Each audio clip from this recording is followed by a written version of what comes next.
வணக்கம் and welcome to mister truth and myth and நான் உங்கள் ஆஸ்ட்ரோ பிகே. ஸோ இன்றைக்கான வீடியோ நம்ம எதை பற்றி பார்க்க போனோம்னா, அதிக மனமுள்ள சாம்பிராணி, அதுவும் பூக்களை பயன்படுத்தி அதிக மனமுள்ள சாம்பிராணி எப்படி தயாரிக்கிறது அப்படிங்கிறத தான் டீட்டெயில்டாக பார்க்க போகிறோம். ஏன்னா ஒரு நல்ல மனம் இருந்துச்சு அப்படின்னா நம்ம மனசே பார்த்திங்கன்னா ரொம்ப லேசாயிரும். அதனால தான் விளம்பரங்கள் எல்லாத்துலேயுமே கூட அதிக மனம் கொண்ட சாம்பிராணி அகர்பத்திகளை பயன்படுத்தணும் அப்படின்னா எல்லாமே நல்லபடியாக நடக்கும் அப்படின்னு இருக்காங்க. ஸோ அந்த மாதிரி அதிக மனம் உள்ள, அதுவும் இயற்கையான முறையில் பூக்களை பயன்படுத்தி எப்படி சாம்பிராணி தயாரிக்கிறது அப்படிங்கிறது தான் இந்த வீடியோவில் வந்து நம்ம பார்க்க போகிறோம். ஆல்ரெடி நம்ம மூலிகைகளை பயன்படுத்தி எப்படி சாம்பிராணி தயாரிக்கிறது அப்படின்னு ஒரு வீடியோ விட்டுருந்தோம். அந்த வீடியோவுக்கு நல்லபடியான ரெஸ்பான்ஸ் அப்படிங்கிறது இருந்துச்சு. ஸோ அந்த வீடியோவோட லிங்கையும் உங்களுக்கு நான் மேலே ஐ பட்டனில் கொடுக்குறேன், நீங்கள் அதையும் வந்து பார்த்துக்கோங்க. ஸோ இப்போ இந்த சாம்பிராணி எப்படி தயாரிக்கிறது அப்படிங்கிறத பார்ப்போம். வாங்க வீடியோக்குள்ளே போகலாம்.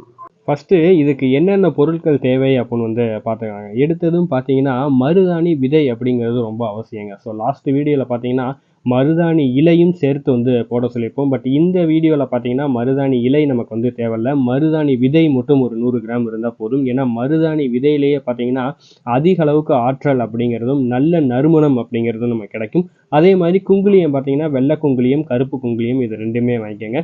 100 கிராம் வாங்கினாலும் சரி, 200 கிராம் வாங்கினாலும் சரி. ஸோ ஏன் அப்படின்னு பார்த்தீங்கன்னா இந்த குங்குளியம் தாங்க நமக்கு அதிக அளவுக்கு ஸ்மெல் அப்படிங்கிறத வந்து கொடுக்கும். இந்த குங்குளியமே ஒரு மூலிகை தான். ஸோ இது உங்களுக்கு தேவையான அளவுக்கு நீங்கள் வந்து வாங்கிக்கோங்க. அடுத்து பார்த்தீங்கன்னா காய்ந்த பூக்கள் நம்மளால் எவ்வளோ சேகரிக்க முடியுமோ அந்த அளவுக்கு நீங்கள் வந்து சேகரிச்சுக்கலாம். மொத்தத்தும் பார்த்தீங்கன்னா காஞ்சதுக்கப்புறம் நமக்கு 200 கிராம் கிடைக்கிற மாதிரி நீங்கள் வந்து சேவ் பண்ணிக்கோங்க. அதே மாதிரி மரிக்கொழுந்தும் உங்களால் முடிஞ்ச அளவுக்கு ஒரு கட்டு வாங்கி நல்லா காய வச்சு எடுத்து வச்சுக்கோங்க. ஏன்னா மரிக்கொழுந்து வாசத்துக்கு பார்த்தீங்கன்னா எல்லா தெய்வங்களுமே நமக்கு தன்வசம் ஆகுங்க. ஸோ அதற்காகத்தான் மெயினாக மரிக்கொழுந்து வந்து யூஸ் பண்ணுறது. இந்த வசியமாகணும் அப்படின்னு சொல்லுவாங்க பார்த்தீங்களா. ஸோ மரிக்கொழுந்து யூஸ் பண்ணாலே தெய்வங்கள் எல்லாமே வசியமாகுங்க. ஸோ அதற்காகத்தான் இந்த மரிக்கொழுந்து. ஸோ இந்த காய்ந்த பூவில் என்னென்ன பூவெல்லாம் இருக்கலாம் அப்படின்னு பார்த்தீங்கன்னா, விஷத்தன்மை இல்லாமல், முல்லைப்பூ இல்லாமல் மற்ற எந்த வகையான பூவாக இருந்தாலும் நீங்கள் அதில் வந்து சேர்த்துக்கலாம்.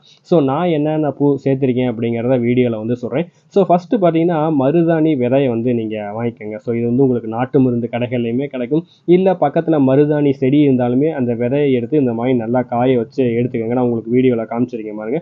ஸோ நல்லா காய வச்சு விதையை வந்து எடுத்து வச்சுக்கோங்க. இதில் வந்து ஸ்மெல் பார்த்தீங்கன்னா சூப்பராக வருங்க. ஸோ அடுத்து பார்த்தீங்கன்னா குங்குளியம். ஸோ குங்குளியம் பார்த்தீங்கன்னா கருப்பு வெள்ளை இது ரெண்டுமே வந்து வாங்கிக்கோங்க. கொஞ்சம் பெரிய பெரிய சைஸில் வந்து தருவாங்க. அதை அப்படியே போட்டிங்கன்னா மிக்சியில் ஓடாது அப்படிங்கிறதுக்காக ரெண்டையுமே சின்ன சின்னதாக தட்டி எடுத்து வச்சுக்கோங்க. ஸோ அதே மாதிரி இது வந்து கொஞ்சம் பிசு பிசு தன்மையை வந்து கொடுக்குங்க. ஸோ அதனால் கொஞ்சம் சின்ன சின்னதாக தட்டி எடுத்து காய வச்சுட்டு அதுக்கப்புறம் மிக்சியில் ஓட்டிங்கன்னா ரொம்பவே நல்லபடியாக இருக்கும். ஸோ அடுத்து இதில் என்னென்ன பூ வந்து நம்ம சேர்க்கலாம் அப்படின்னு பார்த்தோம்னா, நான் சேர்த்துருக்கிறது பார்த்தீங்கன்னா ரோஸ் பெட்டல்ஸ் வந்து சேர்த்துருக்கேங்க. ஸோ இது எங்கே வாங்கலாம் அப்படின்னு பார்த்தீங்கன்னா பூ மார்க்கெட் இருக்குது பார்த்தீங்களா. ஸோ பூ மார்க்கெட்டுக்கு அந்த பூ மார்க்கெட் நேரம் முடிய போகிறப்ப பார்த்தீங்கன்னா அன்னைக்கு வாங்கின பூ எல்லாமே உதிர்ந்து மிச்சம் எல்லாத்தையுமே அவங்க தூக்கி வேஸ்ட்டில் தாங்க வந்து போடுவாங்க. ஸோ அப்போ அந்த சமயம் நீங்கள் போனீங்க அப்படின்னா காசு கொடுக்கணுங்கிற அவசியம் கூட கிடையாது. அதற்கு மேலே நீங்கள் கொடுத்தீங்கனாலும் ரொம்ப கம்மியாக கொடுத்தீங்கனாலே வந்து போதும். முல்லைப்பூவை தவிர நீங்கள் வேறு எல்லா பூவுமே நீங்கள் வந்து ஸோ நான் என்னென்ன பூ ஆட் பண்ணியிருக்கேன் அப்படின்னு பார்த்தீங்கன்னா ரோஸ் ஆட் பண்ணியிருக்கேன், சம்மங்கி ஆட் பண்ணியிருக்கேன், மரிக்கொழுந்து வந்து ஆட் பண்ணியிருக்கேன். ஸோ அதே மாதிரி மிச்சம் எல்லாமே எங்கள் வீட்டிலேயே வந்து கிடைக்கக்கூடிய பூ எல்லாத்தையுமே நான் வந்து ஆட் பண்ணியிருக்கேன். அது என்னென்ன பூ அப்படின்னு பார்த்தீங்கன்னா, எங்கள் வீட்டில் வந்து ஆவாரம் பூ மரம் இருக்குங்க. ஸோ ஆவாரம் பூ மரத்தில் இருக்கக்கூடிய பூவை தான் நம்மளோட லாங்குவேஜில் சொல்லணும் அப்படின்னா தங்க புஷ்பம் அப்படின்னு வந்து சொல்லுவோம். ஏன்னா இந்த பூவுக்கு அவ்வளோ மகிமை இருக்குது. நான் இந்த பூவை பற்றி தனியாகவே ஒரு வீடியோ போடுறேன். ஏன்னா அந்த அளவுக்கு மருத்துவ குணங்கள் இந்த ஆவாரம் பூவில் இருக்குது. ஸோ அது கிடச்சிச்சு அப்படின்னா நீங்கள் வீட்டில் வந்து வைங்க. இது வந்து ஒரு குறு மரமாக தான் வருமே தவிர பெரிய மரமாக வந்து வராது. ஸோ வீட்டுக்கு அவ்வளோ நல்லது. இது அந்த அளவுக்கு மூலிகை குணம் இருக்குது. ஸோ அதனால தான் நான் அந்த ஆவாரம் பூ வந்து ஆட் பண்ணியிருக்கேன். ஸோ அதே மாதிரி ஜாதி பூ கிடச்சிச்சுன்னா நீங்கள் வாங்கி வந்து ஆட் பண்ணிக்கோங்க. ஏன்னா ஜாதி பூ ரொம்பவே ஸ்மெல்லாக இருக்கும். அதுவும் வெள்ளை ஜாதி பூ கிடச்சிச்சுன்னா இன்னுமே ஸ்மெல்லாக இருக்கும். நான் எங்கள் வீட்டில் வெள்ளை ஜாதி பூ செடி வச்சிருக்கனால வெள்ளை ஜாதியை வந்து நான் எடுத்துக்கிட்டேன். ஸோ அதே மாதிரி இதில் செம்பருத்தி பூ வந்து நான் ஆட் பண்ணியிருக்கேங்க. ஸோ செம்பருத்தி பூவெல்லாம் நல்ல ஸ்மெல். அதே மாதிரி ஒற்றை செம்பருத்தி பார்த்தீங்கன்னா இருதயத்துக்கு அந்த அளவுக்கு நல்லது அப்படிங்கிறனால இது எல்லாத்தையுமே வெயிலில் காய வச்சு எடுத்து வச்சுக்கேன். ஸோ அடுத்து நான் ஆட் பண்ணியிருக்க பூ பார்த்தீங்கன்னா வேப்ப மரத்துலேருந்து கிடைக்கக்கூடிய வேப்பம் பூங்க. ஸோ வேப்பம் பூவில் எந்த அளவுக்கு மருத்துவ குணம் இருக்குன்னு எல்லாருக்குமே தெரியும். ஸோ வேப்பம் பூ வேப்பம் பழத்தில் வந்து நம்ம குழம்பே வச்சு சாப்பிடலாம். நம்ம உடம்புக்கு வந்து அந்த அளவுக்கு நல்லது. ஸோ அப்படிப்பட்ட வேப்பம் பூவையும் நான் எடுத்து இதில் ஆட் பண்ணியிருக்கேன். உங்களுக்கு என்னென்ன பூவெல்லாம் கிடைக்குதோ நீங்கள் எல்லாத்தையுமே போடலாம். ஏன்னா இதை வந்து நம்ம சாப்பிட போகிறது கிடையாது, சுவாசிக்கிறது மட்டும்தான். அப்படிங்கிறனால உங்களுக்கு எந்தெந்த பூக்கள் கிடைக்குதோ விஷத்தன்மை இல்லாத பூக்கள் எல்லாத்தையுமே நீங்கள் இதில் ஆட் பண்ணிக்கலாங்க. ஸோ இது எல்லாத்தையும் மொத்தமாக போட்டு இந்த மாதிரி காய வச்சு எடுத்து வச்சுக்கோங்க. ஒரு நாள் ஃபுல்லாக வெயிலில் காய வைங்க.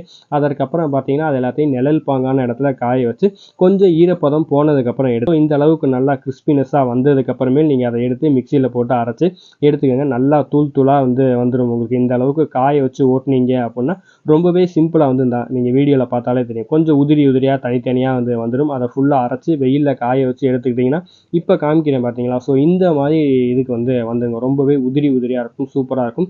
இதை அரைச்சி நீங்கள் எடுக்கும்போதே உங்களுக்கு நறுமணம் அப்படிங்கிறது ரொம்பவே சூப்பராக இருக்கும். ஏன்னா நம்ம அந்த அளவுக்கு பூக்கள் எல்லாமே போட்டிருக்கோம். ஸோ அதே மாதிரி குங்குலியும் ஆட் பண்ணியிருக்கோம். அப்படிங்கிறனால இது ரொம்பவே நல்லபடியாக இருக்கும். இல்லை கங்கு போடுறது எப்படின்னு நான் ஆல்ரெடி ஒரு வீடியோ விட்டுருக்கேன். அந்த வீடியோட லிங்க் நான் உங்களுக்கு மேலே கொடுக்குறேன். அந்த மாதிரி கங்கு போட்டிங்கன்னா இன்னுமே சூப்பராக இருக்குங்க. ஏன்னா கங்கு போடும்போது அந்த நிமிஷம் அதை அப்படியே எரிஞ்சு உங்களுக்கு ஸ்மெல் கொடுக்கும். ஸோ கங்கு போடுறதும் எப்படின்னு இந்த வீடியோலையும் சொல்லியிருக்கேன். அதை தனியாகவுமே உங்களுக்கு ஒரு வீடியோ விட்டுருக்கேன்.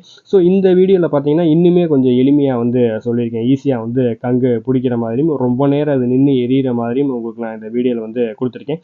ஸோ இந்த மாதிரி ஒரு கொட்டாங்குச்சியை மட்டும் எரிய வச்சு எடுத்துக்கோங்க. எல்லாமே கொட்டாங்குச்சிக்கு பின்னாடி இருக்கக்கூடிய ஓடு தான். ஸோ அது கூட பார்த்தீங்கன்னா கொட்டாங்குச்சிக்கு பின்னாடி குடுமி அப்படின்னு சொல்லுவோம். ஸோ அதையும் பக்கத்துலேயே வச்சுட்டீங்க அப்படின்னா ரொம்ப நேரம் நின்று எரியுங்க. அதே மாதிரி இதுலேருந்து வரக்கூடிய ஸ்மெல் அப்படிங்கிறதும் ரொம்ப நேரம் நிற்கும். சீக்கிரம் நமக்கு நூந்து போக பட்சம் வெள்ளி இல்லை செவ்வாயில் போட்டாலே போதும், நல்லபடியான மாற்றங்கள் அப்படிங்கிறது வீட்டுக்கு வரும். ஸோ இந்த மூலிகையெல்லாம் நம்ம சுவாசிக்கும் போது நம்ம உடம்பும் பார்த்தீங்கன்னா ரொம்பவே நல்லபடியாக இருக்கும். ஸோ இந்த வீடியோ உங்களுக்கு பிடிச்சிருந்துச்சு அப்படின்னா லைக் பண்ணுங்கள், ஷேர் பண்ணுங்கள், கமெண்ட் பண்ணுங்கள். இந்த மாதிரி நிறையா பயனுள்ள தகவல்கள் வேணும் அப்படின்னு நினச்சிங்கன்னா நம்மளோட சேனலை சப்ஸ்கிரைப் பண்ணிக்கோங்க. நன்றி.